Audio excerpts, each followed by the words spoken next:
Dad, please open the door.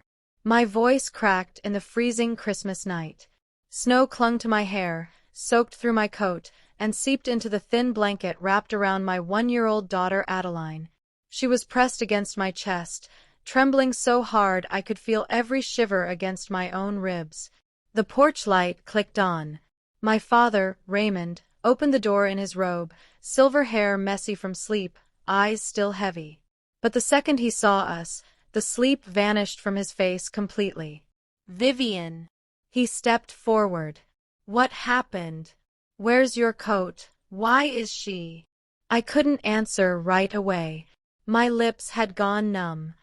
"He brought her home," I finally whispered. "The woman he'd been seeing. For Christmas dinner.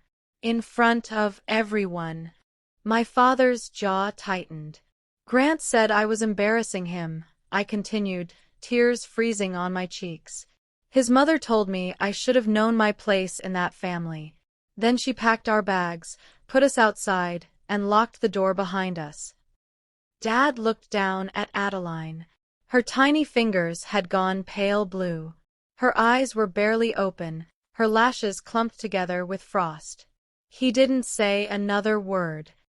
He pulled us inside, lifted Adeline from my arms himself, and called out, "Martha!" My stepmother came rushing from the hallway. One look at us and she was already grabbing towels, blankets, the phone.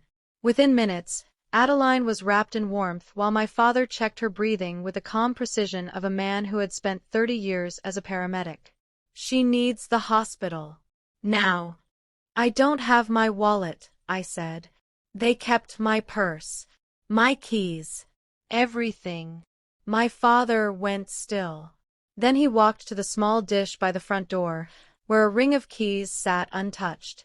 His eyes moved past his truck key, past his spare house key, and landed on a small brass key I hadn't seen in almost 2 years. I knew exactly what it opened. Grant and I had been living in a house that belonged to my father's company, a property he'd bought long before I got married, one he rented to us for almost nothing because he wanted his granddaughter to grow up somewhere safe. My father's expression turned to something I had never seen on his face before. They picked the wrong family to do this to. If you've ever been made to feel small in a room full of people who were supposed to love you, stay with me until the end of this video, because what happened next is the kind of justice you don't forget. My name is Vivian, and this is my story. 3 years ago, I married Grant Blackwood in a small ceremony at my father's lake house. I was 26, a marketing coordinator at a mid-sized firm in Ohio, and I believed, genuinely believed, that I had found a partner who saw me as an equal. Grant worked in commercial real estate, a job his mother, Cordelia Blackwood, never let anyone forget. Cordelia was the kind of woman who introduced herself by her husband's old title even though he'd been retired for a decade. She ran the family the way she ran her charity luncheons, with a smile that never quite reached her eyes, and a memory for every mistake anyone in her orbit had ever made. From the beginning, Cordelia made her opinion of me clear without ever saying it outright. I hadn't gone to the right school. My father, despite owning a successful property management company, wasn't part of the right circles. I worked instead of appearing at every family function on command. In Cordelia's eyes, I was a placeholder, someone Grant had settled for during a phase that would eventually pass. I told myself it didn't matter. Grant loved me. That was supposed to be enough. When I got pregnant with Adeline, I hoped it would soften things. For a while, it seemed to. Cordelia hosted a baby shower, bought expensive gifts, even cried a little when Adeline was born. I let myself believe we'd turned a corner. I was wrong. The distance started small.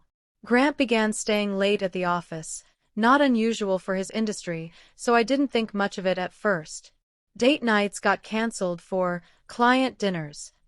Phone calls got shorter, then quieter, then he started stepping into another room to take them. I noticed the perfume before I noticed anything else. A floral scent that wasn't mine, clinging faintly to his jacket on a Tuesday in October. When I asked, he said a coworker had hugged him goodbye at a birthday lunch. I wanted to believe him. I needed to believe him, because the alternative meant unraveling everything I thought my life was. Looking back now, I think some part of me already knew. I just wasn't ready to know it out loud. The name Camille first came up in early November. Grant mentioned her the way people mention someone they've decided is safe to talk about. A new project manager at his firm, sharp, ambitious, easy to work with. He said it so casually that I filed it away without a second thought. I wouldn't file it away for long. By December, something had shifted in our house that I couldn't name but could absolutely feel. Grant was there physically, at dinner at Adeline's bedtime, in our bed, but he wasn't present. His eyes were somewhere else. His responses came a half-second too late, like he was translating his own life before he could react to it. I asked him directly one night after Adeline had fallen asleep. "Is something going on with you?" He looked at me for a long moment, and for 1 second, I thought he might actually tell me the truth. "I've just been stressed with work," he said instead. "The Q4 numbers are brutal this year." I let it go. I had a 1-year-old, a full-time job, and a mother-in-law who scrutinized my every move at family gatherings. I didn't have the bandwidth to fight a battle I couldn't even name.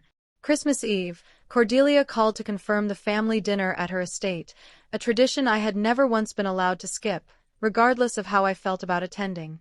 She specifically asked that I bring Adeline properly dressed, a phrase she used every year that always made my stomach tighten. I spent that morning curling Adeline's fine hair into soft waves, dressing her in a green velvet outfit Cordelia herself had bought, and packing a diaper bag with enough supplies to survive an evening of polite hostility disguised as hospitality. Grant was unusually quiet on the drive over. I remember glancing at him at a red light and thinking he looked like a man walking toward something he couldn't stop. I had no idea how right I was. The Blackwood estate was lit up in the kind of tasteful, expensive way that made every ornament look like it had been individually approved by a decorator.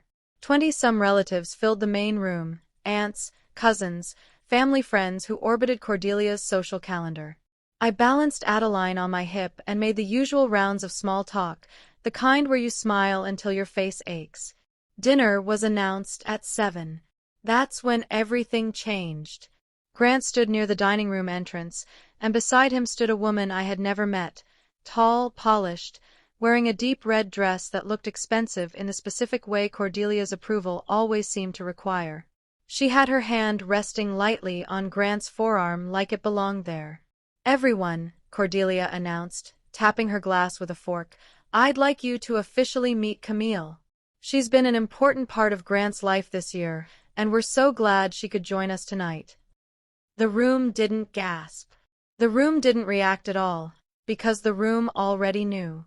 I stood there holding my daughter, watching 30 faces avoid my eyes, and understood in that instant that I was the only person at that dinner who hadn't been told. "Grant." My voice came out steadier than I expected. "What is this?" He didn't look at me. He looked at his mother. "Vivian, can we not do this here?" he said quietly, like I was the one causing a scene by existing. "Do what, Grant?" "Ask why your girlfriend is at our family Christmas." Cordelia stepped forward then, her smile thin and practiced. "Vivian, dear, you're upsetting the baby. Perhaps you should step outside and collect yourself." I looked down. Adeline had started to fuss, sensing the tension radiating off me. I held her tighter and turned back to Grant. "Say something," I said. "Say anything." He finally looked at me, and what I saw in his face wasn't guilt.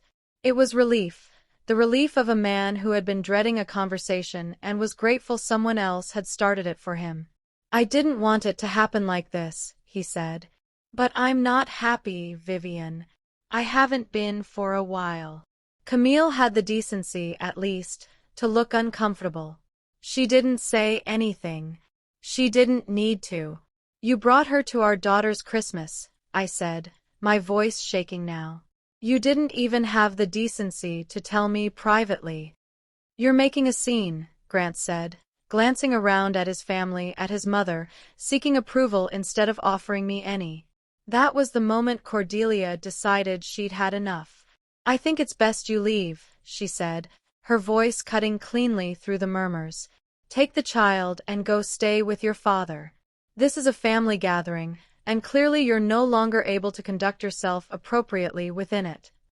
"I am his family," I said. "She is his daughter." "She is my granddaughter," Cordelia corrected coldly. "You are simply the woman he married. And apparently, not for much longer." I looked at Grant, waiting, praying for him to correct her. To defend me. To do anything. He said nothing. Two of Cordelia's staff appeared with my coat and Adeline's diaper bag already packed, as though this had been planned before I'd even arrived. I realized then that it had been. Every one of them had known. Every one of them had let me walk into that house with my daughter, dressed up and smiling, while they waited for the moment to hand me my coat and show me the door. I didn't fight it. Not because I accepted it, but because I had a 1-year-old in my arms and 30 people watching to see if I'd break. I didn't break. Not there. The cold outside hit me like a wall.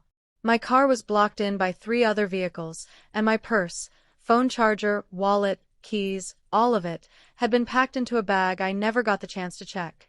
My phone battery had already died an hour earlier from taking pictures of Adeline in her outfit, and without the charger, it was staying dead. I stood on that porch in the snow, holding my daughter, watching the warm light of the house I was no longer welcome in. There wasn't a single taxi on that stretch of road, and no rideshare app was reaching a private estate a half-mile outside town on Christmas night anyway. No wallet, no working phone, no way to call anyone. I started walking. My father's house was 11 blocks away. 11 blocks, in 20-degree weather, carrying a 1-year-old with nothing but a thin blanket between her and the wind. I don't remember most of that walk. I remember the way my boots filled with snow.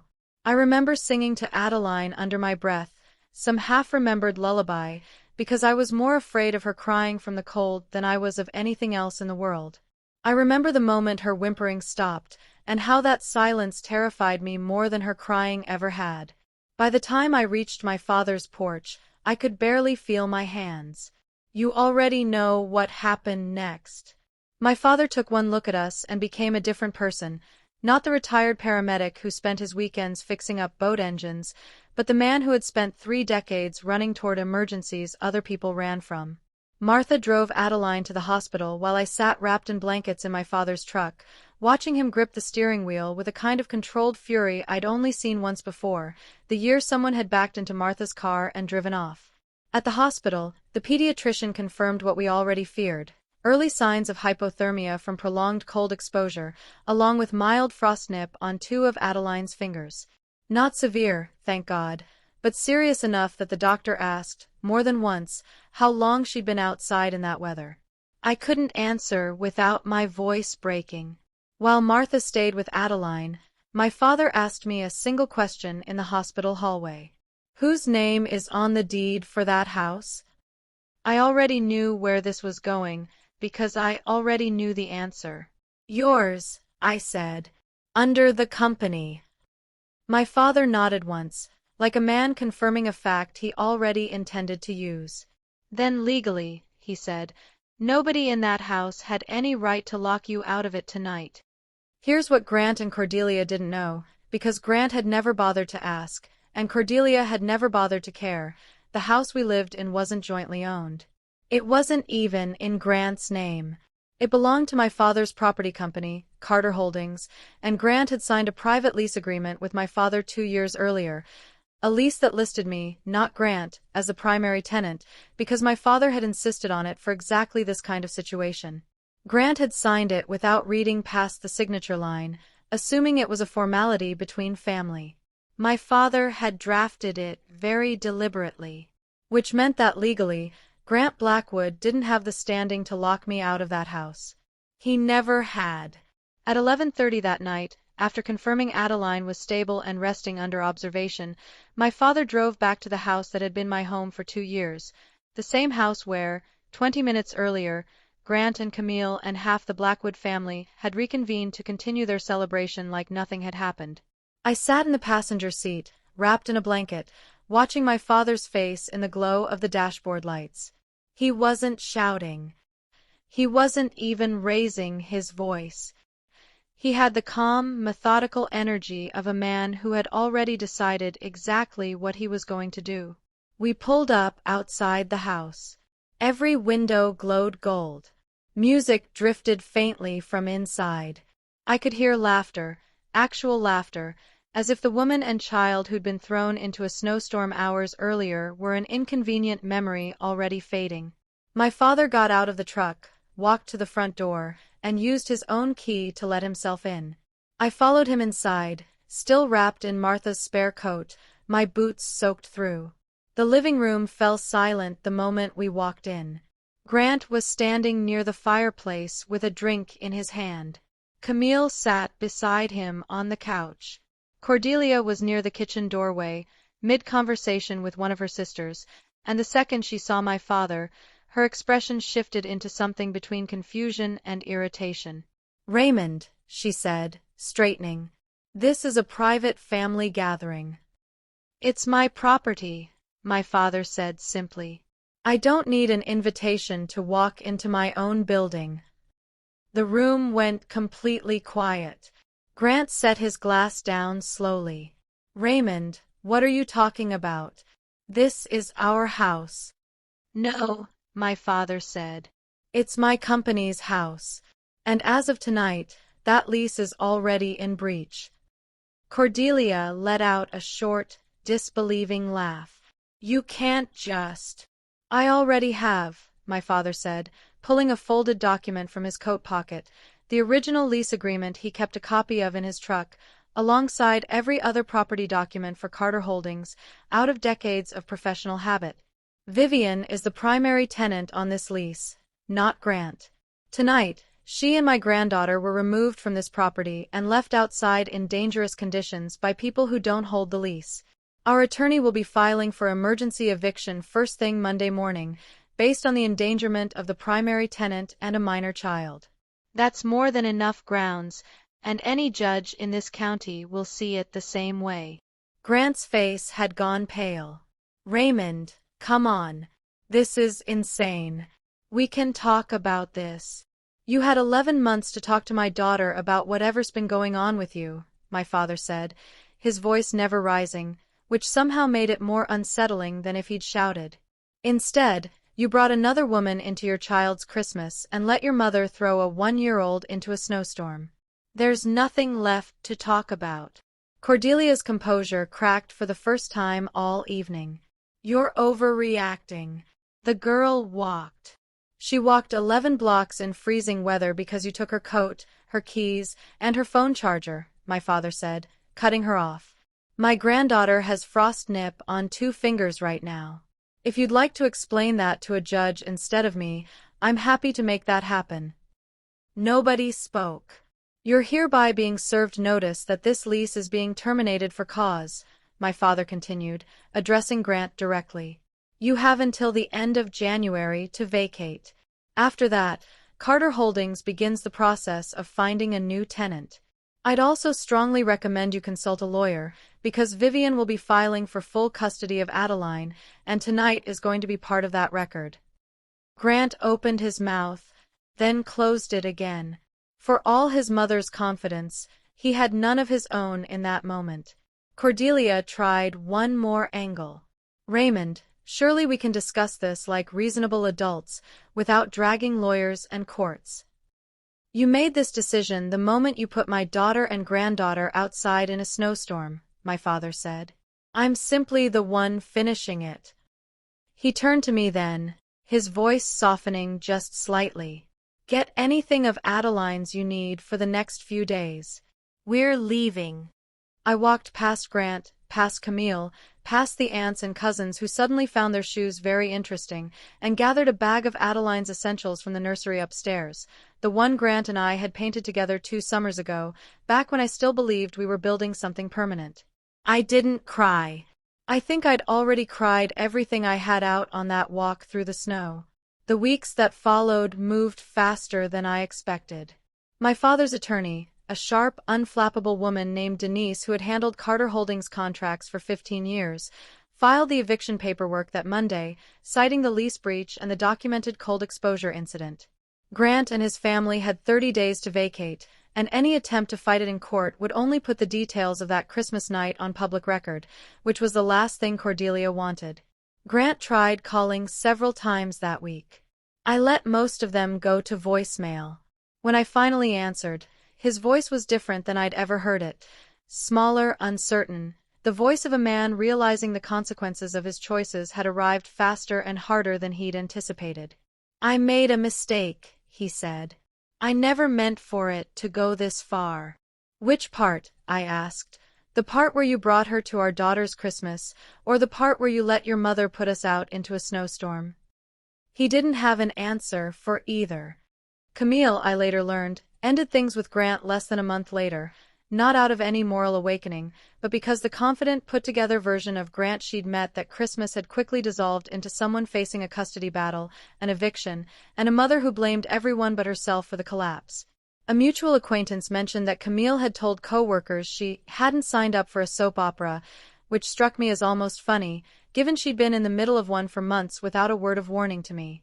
Cordelia, for her part, sent one final message through Denise's office, a request to discuss visitation privately, as a family. My father's response, relayed word for word, was simple. Any privileges regarding Adeline would be determined by the court, not by a private conversation with the woman who had locked a baby outside in freezing temperatures. She never contacted us again.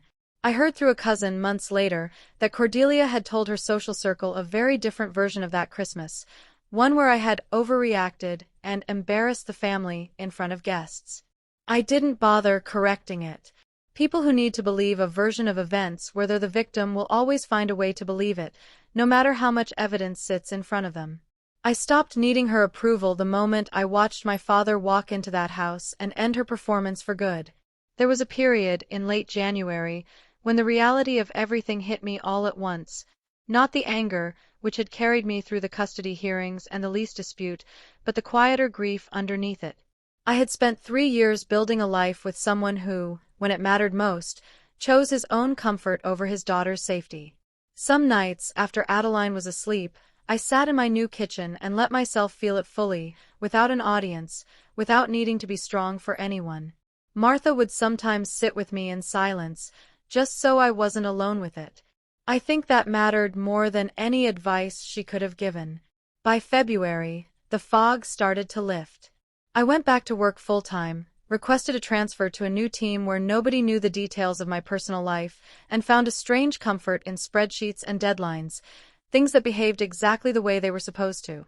Adeline's fingers healed completely within a few weeks, though I still catch myself checking them without thinking, running my thumb over her tiny knuckles the way you'd check a scar you're afraid might reopen. The custody proceedings favored me clearly, given the documented evidence, hospital records, the lease violation, and, as it turned out, a security camera at a neighbor's house down the street from the Blackwood estate that had captured time-stamped footage of Adeline and me walking through the snow alone. Grant's lawyer advised him to settle quickly rather than let that footage become part of a public record. He agreed to standard supervised visitation, along with full financial support for Adeline. It wasn't the outcome either of us had imagined 3 Christmases ago when we exchanged rings at my father's lake house. But it was fair. It was finally honest. I moved into a small house near my father and Martha, not the Carter Holdings property, but a new place, one that belonged entirely to me. Adeline has her own room now, painted a soft yellow, with a window that looks out over a small backyard where she's just learning to walk on her own, wobbling forward with the same stubborn determination I like to think she got from me. My father still checks on us most weekends. He never says much about that Christmas night. He's not a man who dwells on things he's already resolved, but sometimes I catch him watching Adeline play, and I know exactly what he's thinking, because I think it too. They picked the wrong family.